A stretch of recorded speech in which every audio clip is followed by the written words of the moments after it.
오늘은 역사상 최초의 신호등에 관한 이야기를 해볼까 합니다. 저와 함께 1866년 영국의 런던 거리로 시간여행을 떠나보시지 않겠습니까? 자, 그럼 출발합니다.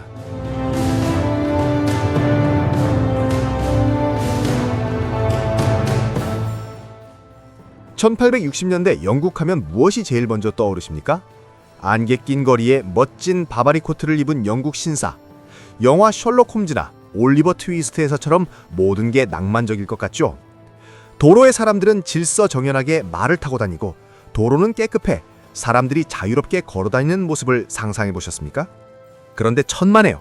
이게 다 새빨간 거짓말입니다. 새빨간 거짓말입니다, 여러분. 여러분, 1860년대 런던의 도로는 그야말로 살육의 현장이자 말들의 똥밭이었습니다. 도로는 말이 끄는 마차들로 가득했는데요.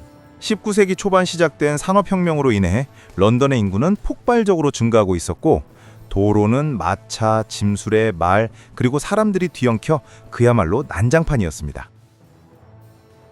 기록에 따르면 1866년 한 해에만 런던 도로에서 1102명이 마차에 치여 사망했고 1334명이 부상을 입었는데요. 이 수치는 지금의 한 해 평균 교통사고 사망률보다 훨씬 높았습니다.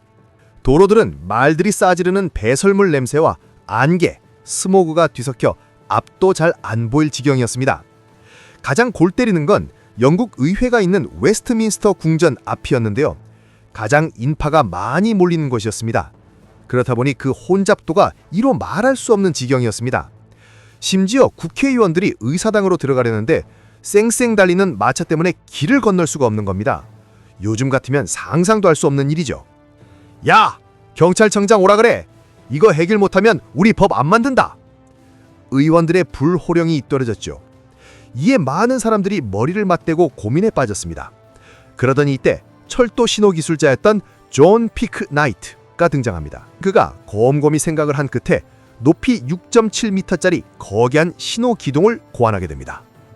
기차는 신호 하나로 딱딱 멈추고 서는데 왜 도로는 개판이지? 도로에도 철도 신호기 같은 것을 세우면 안 될까? 물론 당시에는 전기가 발명되기 전이라 가스관을 이용한 점화식 신호기를 철도 건널목 앞에 설치를 해 사용했습니다. 자동은 아니고 일일이 신호관리자가 수동으로 기차가 오는 것을 알리는 방법이었는데요. 그는 이것 신호기를 살짝 개조해 경찰청에 찾아가 자신의 발명품을 제안합니다. 경찰 당국은 바로 이거라 싶었죠. 그렇게 1868년 12월 29일 런던 의회 앞 교차로 브리치 스트리트에 높이 6.7m, 22피트짜리 거대한 기둥이 세워집니다. 이것이 바로 세계 최초의 신호등이었습니다.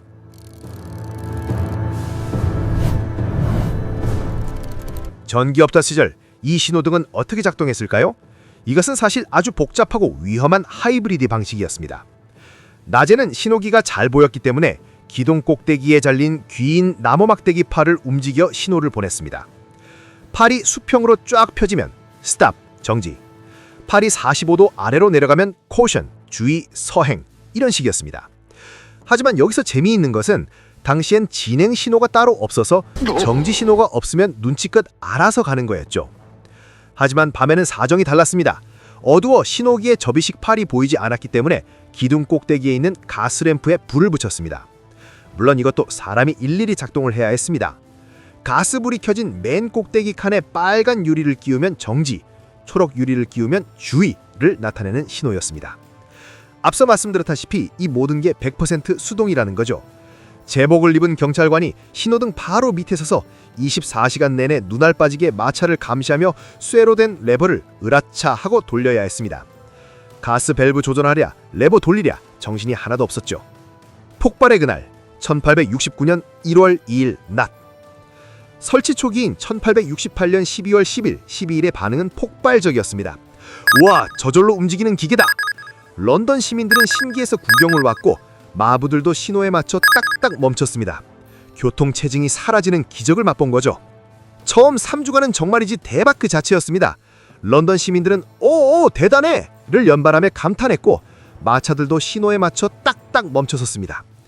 하지만 재앙은 땅 밑에서 시작되었습니다. 신호등 기둥 내부는 가스를 공급하는 파이프로 연결되어 있었는데 설치가 부실했는지 가스관 이음새에서 가스가 조금씩 새어나가고 있었습니다. 기동 속 빈 공간에 임화성 가스가 차곡차곡 쌓이고 있었죠. 운명의 1월 2일 밤, 근무 중이던 경찰관은 평소처럼 신호를 바꾸기 위해 레버를 당겼습니다. 그 순간 기계 장치가 움직임에 튄 작은 마찰 스파크 혹은 램프의 불꽃이 누출된 가스와 만났습니다. 콱! 6m짜리 거대한 쇳덩어리 꼭대기가 다이나마이트처럼 폭발했습니다. 산산조각난 뜨거운 유리파편과 무거운 쇳덩어리들이 비오듯 쏟아져 내렸고 바로 밑에 서 있던 경찰관을 덮쳤습니다. 그는 얼굴과 상반신에 끔찍한 화상을 입고 피를 흘리며 쓰러졌습니다. 기록에 따르면 해당 경찰관은 사망은 하지 않았지만 다시는 경찰 업무를 볼 수 없을 만큼의 중상을 입었다고 합니다. 치워버려! 저건 악마의 눈이다! 이 사건은 런던 사회에 엄청난 충격을 줬습니다. 사람을 살리라고 만든 기계가 사람을 잡아! 여론은 순식간에 차가워졌죠. 런던시 의회는 즉시 신호등을 철거해버립니다. 그리고 이렇게 선언합니다. 도로 위에선 기계 따위로 믿을 수 없다! 다시 사람이 수신호한다! 이 트라우마가 얼마나 심했는지 인류는 이 사건 이후 무려 46년 동안 신호등을 만들 생각을 하지 않았습니다. 1914년 미국에서 전기 신호등이 나올 때까지 전 세계의 경찰관들은 도로 위에서 목이 터져라 호루라기를 불어야만 했습니다.